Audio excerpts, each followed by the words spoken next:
Welcome to Sports, Wheels, and Reels with Jeff Miller and Austin Horton. One show, two guys, three topics, unlimited possibilities. Presented by Mark Miller Subaru. Engage with us on social media or email us at podcast@mmsubaru.com. And now, welcome your hosts, Jeff Miller and Austin Horton. Episode 61. 60. No, 61. Oh, it is 61. Yes. Okay, it's 61. In my brain, we skipped 60. Okay. But really what we did was we did 60 already. Okay. And now this is That makes 61. sense. It doesn't, but it works right here. He's Jeff. I'm Austin. She's Ashley. Happy Christmas time, everybody. Happy December 1. Yeah, right? December. Did you start your advent calendar this morning? We started our advent calendars on November 1st. At our house. That's a long advent calendar. You guys get really excited about Christmas, don't you? We do. Okay. We do. I was at 11 p.m. last night staking down my final Christmas decorations. That's solid. Busted my thumb open. Or my thumb. This is not use your thumb, too. Well, that's because they crack in the winter. You're all sorts of messed up. Yeah. You were supposed to see that one. It's supposed to be. Anyway, let's talk about some sports. Some wheels and some reels. The Jazz, Utes, Aggies, and Olympics in the sports. In the wheels, Share the Love is in full swing, and we got some special race to talk about. And in reels, I watched a documentary that answers one of sports' all-time. No, I'm excited to talk about it. Talk about it next. Stay tuned. Every child deserves equal opportunity to succeed, yet some still struggle without the necessary support. Teachers and social workers face pressure, leaving students underserved and parents struggling for resources and support. Teaming up with Granite School District, dedicated individuals, and community allies, Granite Education Foundation provides essential programs, hosts major events, and links resources to boost student, family, and educator success. Girls on the Run Utah empowers girls through programs that nurture strengths and skills in an inclusive environment, making a lasting impact on confidence and physical activity. When we empower our youth inside and outside of the classroom, we are giving them the tools and support they need to thrive with confidence. Join Mark Miller Subaru in empowering youth inside and outside of the classroom during the Subaru Share the Love event happening now. Learn more at markmillersubaru.com.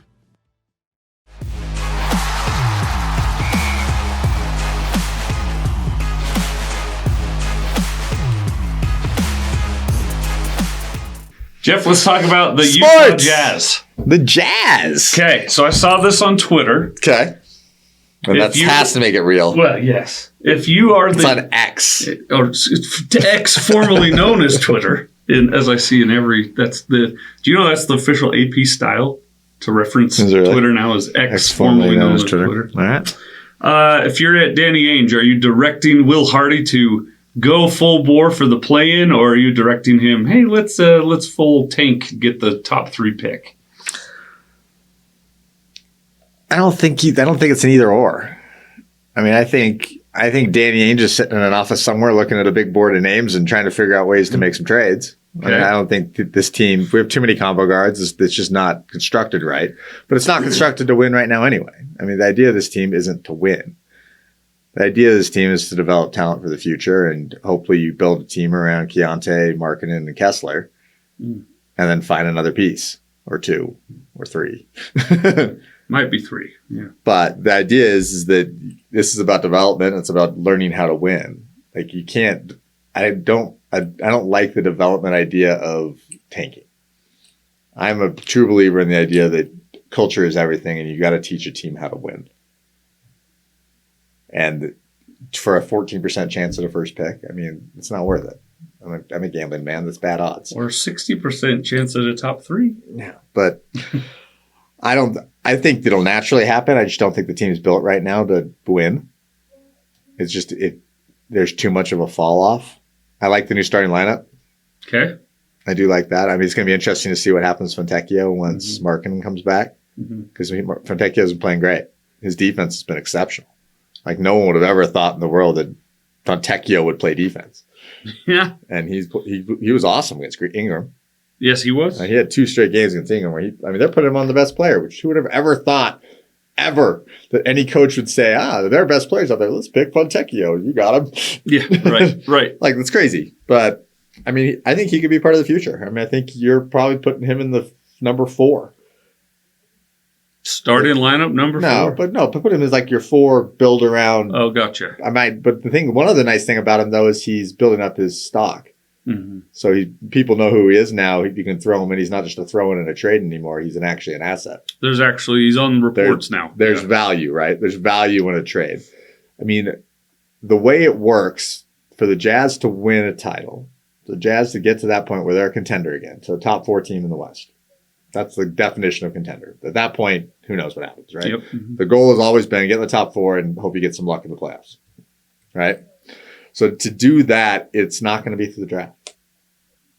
They're going to have to figure out how to package some of those draft picks, package something up, and make a blockbuster. And Danny is just biding his time until he can find that moment. God. That's my guess. That's the way you think they get it done? I think it's the only way you get done. Why am I so blinded by how the Spurs have always done it? Well, the Spurs got lucky twice. They've won 4 titles. Yeah, and they got 2. They got Robinson, they got Duncan, now they've got Wembanyama. Yeah, but they haven't won anything with him yet. I mean, No. you don't know that that's going to become a title. I mean, he's awesome. He's great. It still takes a lot to go. And it's a different league now. That's true. It's a completely different league now than it was in 20 the years Duncan ago. and Robinson world. You can't win with one player anymore. And the last time they won was with Kawhi. Yeah, you're not winning with one player anymore. Who was a draft. Not a chance. Well, I mean, I think that they're running the development process. They're learning how to win. They're trying to develop Keontae. They're telling Keontae, you go out. This is your team. Make it painful if you have to. Last night's 4 of 19 performance, but. Which is now no worse than what Alec Burks is doing. So. But it's the other difference on that is Alec Burks. Oh my gosh, Jordan Clarkson. Sorry. Totally, but it's the difference on it is he's learning how to play. He's learning how to take those NBA hits, and eventually those NBA hits, when you're not a rookie, become fouls. Like when Carl Anthony Towns literally body checks him 5 feet to the left on a drive, and he makes it a ridiculous bank off the thing, and they call no foul. Yeah. Like a second-year guy, a third-year guy gets that call. Rookies don't. Stupid. It's really stupid. If it's a foul call, it's really stupid. But that's the development. But the thing is, 3 of those a game that he does now instead of 4 for 19, now he's 7 for 19, 8 for 19, and it's a little bit more reasonable. Yeah. Right? And all of a sudden now he scored 20 points and had 7 assists. Like, pretty good game for a rook. Yeah. Right? I think the other rookies are playing pretty well in G League. It'll be interesting to see Hendricks looks great. How long before they bring him back? I mean, I think that they're doing the right thing with Hendricks. I think you give him half a season at G League where he can play ton of minutes. And then when they come down to the point where they're tanking, you throw him in and you get him NBA minutes. And where the season's lost. Yeah. And by that point, then by next season, hopefully he's a rotation guy. It worked for Abaji. Yeah. And I think Abaji played great last night. Yeah. One thing I do like, though. Yeah. Like, even in these blowouts, they're not giving up. You don't see them. No, I mean, dropping their shoulders. You look last night. They dropped down by 20 points in the third quarter. They could have folded and lost by 30. They lost by 10. And that's Will Hardy. No, it's when he made those comments. Question Will Hardy. If you don't give an F about the Utah Jazz, get off our team. Yeah, it means something. Yeah, and it's a hard thing when you talk about the NBA because, unlike college, unlike high school, unlike things like that, you didn't choose to go there. Right. You didn't choose to be a member of the Utah Jazz. You were drafted there. Some I guess some free agents did. Sure. But you don't have your heart and soul in the Utah Jazz. And what he's saying is, I want people that do. Like, he wants it to be back in there. Like a Carmelo and John Stockton, their heart and soul is in the Utah Jazz. Right? Right. Those are the guys. They want, hopefully you get a marketing, you get a George, and you build around 2 or 3 of those guys that can make it that. I was, and regarding the fan base, I was actually reading some old quotes from my radio days that David Stern came on the radio and talked when the book about Larry Miller, Driven, came out. Yep. David Stern came on and did a little spot about Larry, posthumously, obviously. But he talked about, David Stern said the Utah Jazz was the most rabid fan base in the NBA. I would add to what you were just saying, when the team is playing hard, this fan base notices it. They love it. And while the fan base would love to go 82-0, What they don't want to go is 0-82 in effort. Mm-hmm.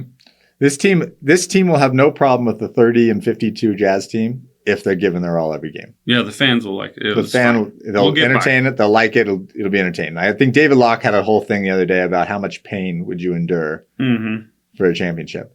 I think that there's whatever it takes, honestly. And I mean, I think the championship's the end goal and it's what you want. But I think what Jazz fans care more about than the championship is a team that just plays hard, that shows who they are, and because it's more entertaining to watch. And I think that that last Jazz team that won 48 games, 50 games, got bounced in the second round or first round of the playoffs that ended it. That they weren't fun to watch. That's why it was okay with most of the fan base for it to end. From the coaches to the players, everyone was done with each other. The one sad thing in hindsight after it, so you're now 18 months removed of that, right? That's years, crazy. 2 years removed of it almost, right? That's nuts. Yeah. The dominant trade was 2 years ago in September. Yeah. In hindsight, I wish they kept Rudy. Ooh. Because he's that person we're talking about.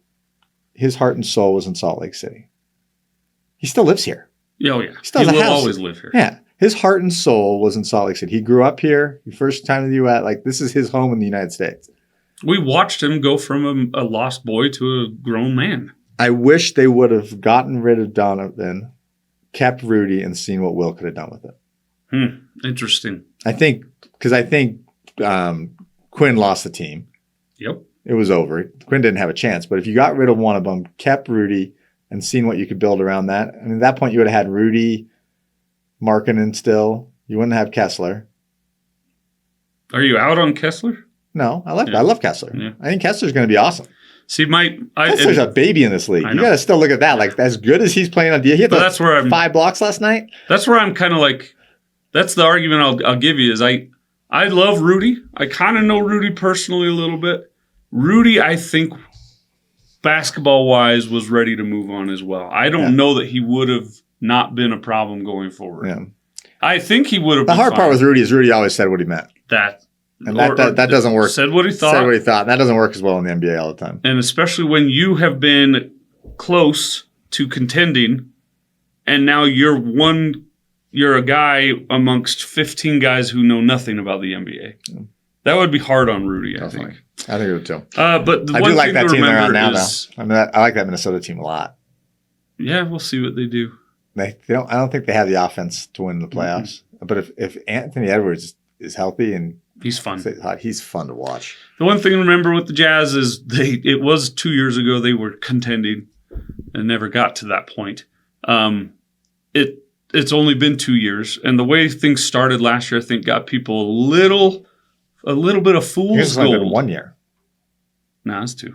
So they've had one season without Rudy and Donovan. This is their second season. Yeah. Okay. But anywho, we'll see. All right, let's talk about the Olympics. I'm excited. What did you participate? I was I was in college, so I wasn't able to do any volunteering and that kind of stuff. So I came back. College here or LA? LA. Yeah. So I came back for opening ceremonies and a couple of the events for a week, and then went back to school. But we were involved in the original bid, though. My dad was on the original bid committee. See, that I thought sure. I was like, I didn't know, but I was like, I'm sure. On both of them. And so in 91 in Birmingham when they tried to get the 98 games, and then in 95 in Budapest, Hungary when they got the games. I was actually there. Were you? Yeah, I was in Budapest, Hungary when I was 15 years old when we got the game. So I went to the ceremony this week at Salt Lake. You did? Yeah. I was downtown. I know all the Olympic people, so yeah, I went for that. It was pretty fun to watch. Like it's an exciting thing. It's 11 years away. But I remember 5 years ago on radio having Fraser Bullock on and talking about the idea of bringing it back. Yeah. And I was 16 when they were here, and I did not at all appreciate the gravity and the historical moment, and I missed it. Yeah. I missed it. It's going to be a big deal. I mean, if it wasn't for LA in 28, it would have been 2030. Right. Because Utah is without question the most organized, ready to go city in the world. And it could still slide up. It could still slide. I'll tell you, all the leadership and everybody in Salt Lake City, Utah is very excited about 2034. They don't want They're okay with 11 years. They don't want it to be 2030. Okay. Because what happens in 2030 is it's too close to LA for sponsors. Oh, okay. So they want the sponsorships spread between the two Olympics because it helps them get the money better. Will you be governor of the great state of Utah in 2030? I will not be governor of the state of Utah. I do want to be heavily involved in the Olympics, though. So, like when the original Olympics came, my dad was a venue chair. Wow. So my dad actually ran all the volunteers at the ski jump and bobsled event. Oh, that'd be cool. It was like 10,000 volunteers or something. That's like that, awesome. some crazy number. But he was in charge of that venue. So I'd love to do something like that if given the opportunity. And I put my name out there for it. But I'm saying, I'll tell you right now, I'll run the torch. I think my dad ran the torch. Did he? My dad Did has you get a torch? My dad has a torch. Yeah, so you can't say no to buying the torch if you're running the torch. If you get like it's a once in a lifetime thing. You pay the package. And those were really cool torches. They're really cool. It's in his office at home. It probably has the burn marks on the glass. It's really cool. Yeah, so he did all that, and it's actually, you talk about the year stuff on it, right? So when my dad was involved and when the Olympics came to Salt Lake was in 2002, my dad was 52 years old. When the Olympics come to Salt Lake in 2034, I'll be 54. Whoa. So it's kind of crazy the way that timeline works. They were laughing about a lot of it. Oh my gosh. I can't. All the people that wanted to like be involved with like the Olympics before, like the people that ran in 2002, it's like, it's 11 years from now. That's right. Like the people that were 50 and 60 running those things, that doesn't work. Like you're going to be 80s and 90s if you're still around. My grandpa was heavily involved as well. So also got a torch. So it's like and he's going to be in his mid 90s. Yeah, I talked to like Jeff Robbins at the Sports Commission. He's like, yeah, we got to find some younger. Like it's going to be a bunch of those people's kids running this stuff. Is how right here and how it works. But I'm so excited. I mean, there's one of the coolest things that they talked about. The IOC actually brought it up when they described each one's bid. Salt Lake's bid for the Olympics is the first Olympic bid they've ever had that requires zero capital infrastructure. Wow. In the history? They can run this entire thing without building one thing. And they will. They're going to build some stuff. And who knows, maybe 11 years from now, we might have a baseball stadium. A team. I mean, there could be. Like, the Jazz might have championships. The infrastructure, 11 years. Hopefully. If it's not happened in 11 years, then it ain't happening. But like the city's going to be different 11 years from now. And who knows what other infrastructure projects happen between. If we get the Olympics, it also helps bring federal money in to get more infrastructure projects, maybe extend tracks lines and front runners and things like that. Get up Parley's Canyon finally. Right. But I think it is nothing but a good thing for the state of Utah. And the survey data they have on the state of Utah is an 80%. Yeah. There's an 80% approval rate for the Olympics. Like that. And that actually seems kind of low. They also said IOC said that's the highest one they've ever seen. The highest approval. It was so good to this state, and why wouldn't it be again? Oh my gosh, it put the state on the map. I mean, almost to a detriment of the state because now so many people want to come here. Yeah, no, Utah sucks. Yeah. Don't come here. Don't come here until after. Unless you're going to buy a car. But it's nothing but good. All right, and then finally, the Utes and Aggies find out Sunday where they'll be bowling. Where do you think Utah's going? Vegas. It's almost a lock. That's the 23rd or 24th, something like that. Is that in Alliant, or is it still at UNLV? Is it in that brand new giant Raiders Stadium, or is it Raiders Stadium, or is it back at what was that? What's that? Mac Stadium? It's got to be at the right, doesn't it? It doesn't have to be. Will there be people? But can they sell out of Las Vegas Bowl and Allegiant? No, they will not sell out the Allegiant Stadium. Allegiant. What is it? Allegiant. Let's see, the Las Vegas Bowl. Let's see where it's being played. And I thought maybe the Aggies would be in Hawaii, but that got taken away a couple days ago. So the Hawaii Bowl's out for Utah State. And did you see Utah State quarterback Levi Williamson? He's forgoing his final year of eligibility to be a Navy SEAL. That's pretty cool. That's really cool.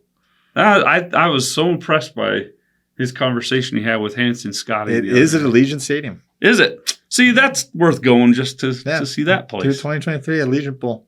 So, it's December 23rd at Allegiant Stadium. So find out Sunday. Trip to Vegas. Get your tickets Sunday. All right. Actually, you can get tickets now. It's just a matter of if Utah's the team or not. Yeah, that's risky. It's like all those people who bought Pac-12 championship tickets at the beginning of the season. Trying to find some Oregon fans to take them off their hands. Did you see the spread in that game? Yes. 9.5. Unbelievable. How does a 12-0 football team that has already beat that team once with a Heisman Trophy candidate and no major injuries have a 9.5 point spread? I take the cover on that. You think Oregon's covering that? Yeah. Wow. No, sorry, excuse me. I think it's going to be closer to that. I think Washington covers that spread. I think Washington loses, but I think they lose by a field goal or so. Yes. Yeah. I take Washington to cover. So does Oregon? So Oregon gets in the playoff. I think so. Whoever wins that game gets in the playoff. 100% has to. What happens if Alabama beats Georgia? They won Alabama, but Georgia, no. Right? What happens if Alabama beats Georgia? They both have to get in.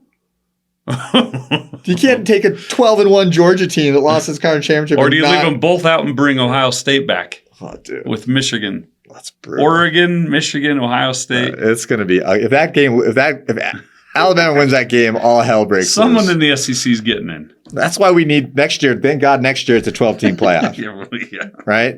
Thank Which God. it always should have been. And then it's going to be argued, oh, they didn't get the bye. Yeah, right.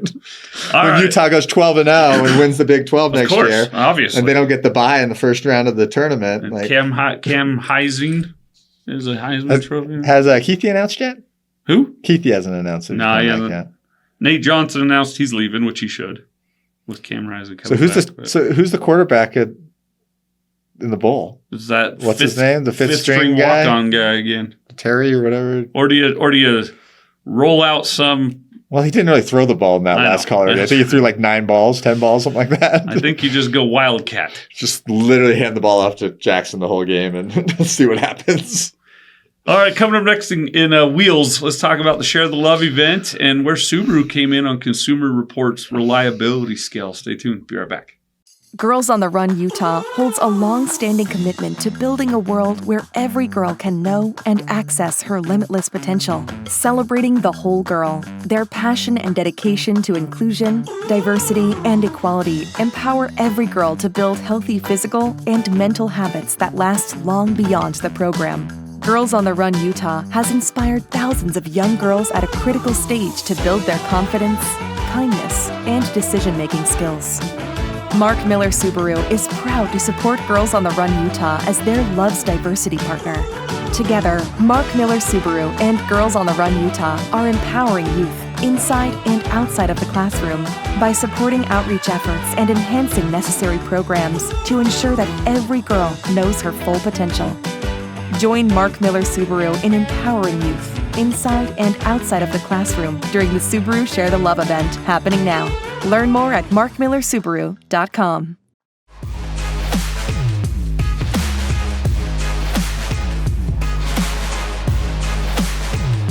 Wheels! Share the Love event. Best event of the year. It's so much fun to sell a car all the time, but especially during the Share the Love. Someone gets to make a $500 donation. So we've got our How many have you sold so far? I've had 2. October I had a 20-car month. Should have done that in November. But I had 10 new cars in November. Good. 6 of which were during the Share the Love. So. There you go. And I'm pretty proud of this. I have a 100% local.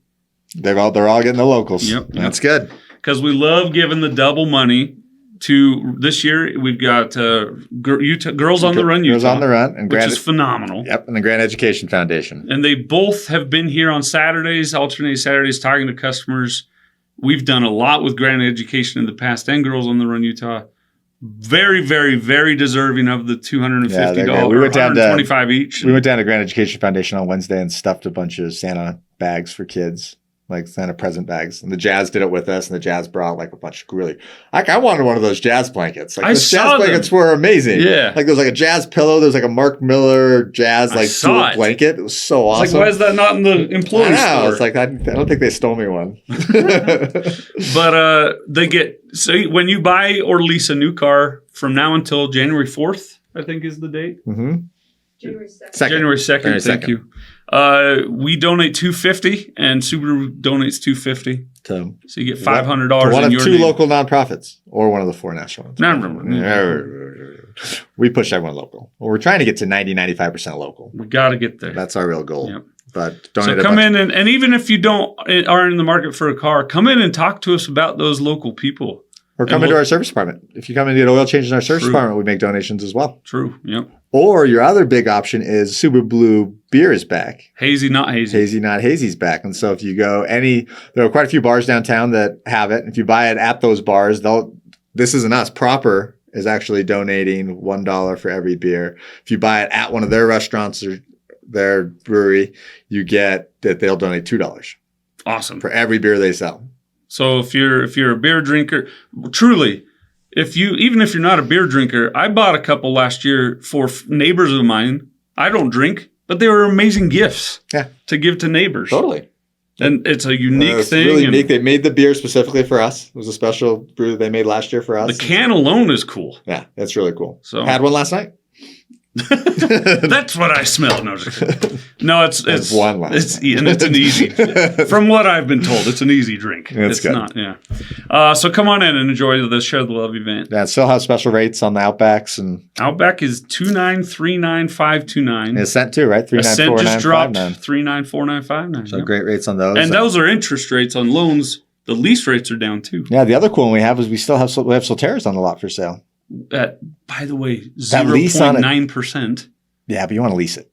And leasing at 0.0009. Yeah, essentially, your lease rate is free. And they've lowered the acquisition cost on the leases down like $295. Like those things lease incredibly well. It is becoming a no-brainer. I know. I feel like by next show, Austin might be driving one. It's possible. Around. I think it's possible. We're doing the math. I think he's doing the math in the market right now. That's right. All right. And then Consumer Reports came out with their 2023 most reliable brands. Did they like Subaru? They cared enough about Subaru. Yeah, Subaru's there. Subaru. Subaru's there. You got Honda, Acura, Toyota, Lexus, and Mini. And then Mini's on there. I don't. Yeah, I kind of rolled my eyes Mini at came that. from. But Consumer Reports always love themselves some Subaru, and they have a lot of British in them too. So yeah, so the new Solterra, we're going to get some new announcements probably in the next couple of shows on what the new Solterra features are going to be, because there's a new 24 Solterra that'll be coming out January, February that will have some added features. And have we talked about the Forester reveal? In retrospect, since the LA Auto Show? What did you think of the new Forester? Oh, I'm in love with it. It's great. It's awesome. I've been in it. It's awesome. I think the sport package with the StarTech seats with the bronze and the bronze instead of the orange rally. Yeah, it looks great. In person, it looks even better. And I'm excited for the hybrid later next year. Yep. So that'll be hybrid. Will be Outback's a ground up redesign next year. Yeah. So there's 6 new cars next year. 2 years, year and a half. So this summer, so summer of 24, we'll get the new Forester. Okay. That's the big one. And then summer of 25 is Mayhem. Okay, yeah. Summer of 25 is Mayhem. It's three new EVs, hybrid Forester, brand new Outback, hybrid Outback. Like we're going to be in product knowledge classes for weeks and weeks on end. Can't wait. You guys will be living in study land. Where'd you go to college? Mark Miller Subaru. Yeah, there's going to be a lot of product training in the next 18 months for you guys. So. But it'll be good. It's exciting times for Subaru. We're moving the right way. Getting in the hybrid world is going to be great again. Yeah, exciting. Yeah, very cool. All right, coming up next, it's the holidays. You're going to have some downtime. What should you be watching? What are you going to go see in the theater? Tell you about a couple ideas next right here. For over 3 decades, Granite Education Foundation has partnered with educators, ensuring students receive the support they need to excel not only in the classroom, but in their futures. Working together with Mark Miller Subaru, students' educational experiences have been advanced, kids' and educators' horizons have been broadened, and teachers' resources have been multiplied. Granite Education Foundation collaborates with individuals, community partners, and businesses to offer vital support through a range of essential programs. These initiatives focus on the most vulnerable student populations within the Granite School District, ensuring they're prepared to learn alongside their peers. Mark Miller Subaru is proud to join forces with Granite Education Foundation, championing their work through community outreach, teacher recognition, and helping students with essential supplies. Together, we pave the way to success. Join Mark Miller Subaru in empowering the youth, inside and outside of the classroom, during the Subaru Share the Love event happening now.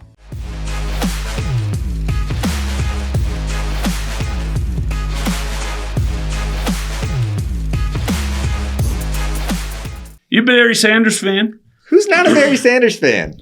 Well, for a long time, a lot of Lions fans were bitter about Barry Sanders. Lions fans are bitter about everything. They should be. Have they ever won anything? No.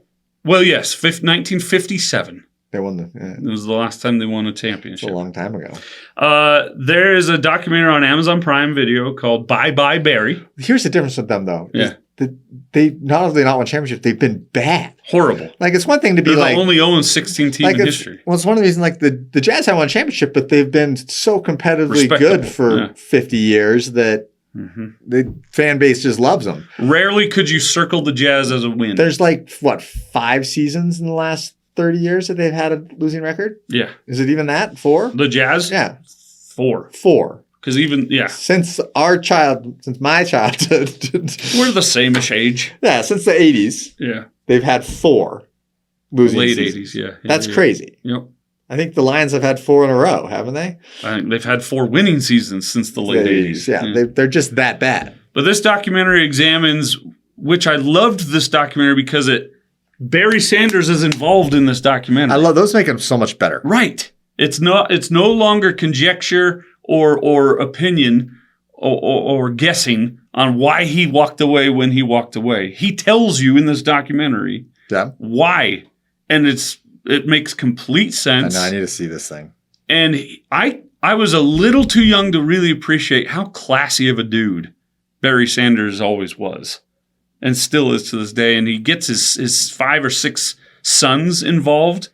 And when he finally, at the end of the documentary, reveals why he walked away, it's his sons interviewing him, not some NFL head, not some reporter. His sons, who have their whole life wondered, why did you walk away? That's pretty cool. It's really cool. And Eminem's in it, Jeff Daniels, Tim Allen, lots of celebrities that are Lions fans coming out of the woodwork here. So I'm trying to look at their record. Who, the Lions? Yeah. Have you vomited yet? That's pretty bad. They're pretty good this year, but... Yeah, they're actually making a decent run this year. But they should be in the playoffs this year, I think. So the most wins they've had, they had 11 wins in 2014. With Matthew Stafford. Lost in the wild card. Yeah. They had 10 wins in 2011. Really 3-13. The early 2000s were very bad. 2-14, 0-16. Oh, man, it's brutal, isn't it? What about the 90s? Were they okay? No, don't look at the 90s. 5, 9, 5. They were 10-6 in 95. That was I think that was Look his at that. They had 3 straight years. That had to have been his final years, right? Yeah, they were pretty bad. So go watch it. Bye Bye Barry. It's an easy 1.5 hours. It's really good. They got to the NFC. They lost the NFC Championship in '91. Yep, that's in this documentary for sure. Yeah, that's brutal. But they're not a good fan. So if you've wondered about Barry Sanders, go check it out. The only one who's competing with them now is the Detroit Pistons. Yeah, who are very bad. They won a championship 20 years ago. Yeah, but currently their team is they're very bad. They're terrible. And you're counting on 34-year-old Bogey to come back and save you, like. It's a troubled franchise. Bogey's like, do I have to come back? It's like, do I really have to? I think my back hurts. All right. And then coming out in theaters. Wish today releases today, Disney's latest.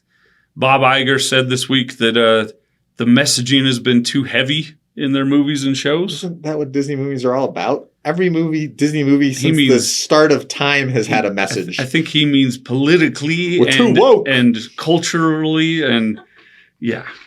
Every Disney movie since the heart of time has had some sort of... they're all fables. I disagree with him. Would you argue that? They're all a fable. They all have some sort of message. It's not been the underlying target message. It's been that the storylines have sucked.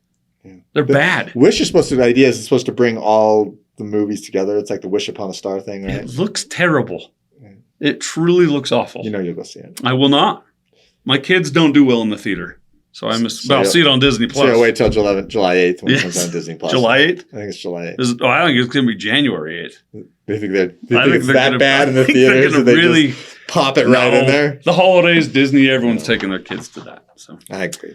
All right, that's episode 61 in the books. Good show. The Roger Maris episode. Oh, very good. Wasn't that his record? Until Mark McGuire and the Sammy movie, Sosa? right? With the asterisks. Yeah. Which is dumb. That's very dumb. Ashley, great job as always. Appreciate you. See what kind of fancy editing she does over me this week where I messed up. She should do that for you. She's got my back. Saves it. Yeah. My mouth says, I am the best in the world. And she edits in, I am okay and average, and you should like me just for who I am.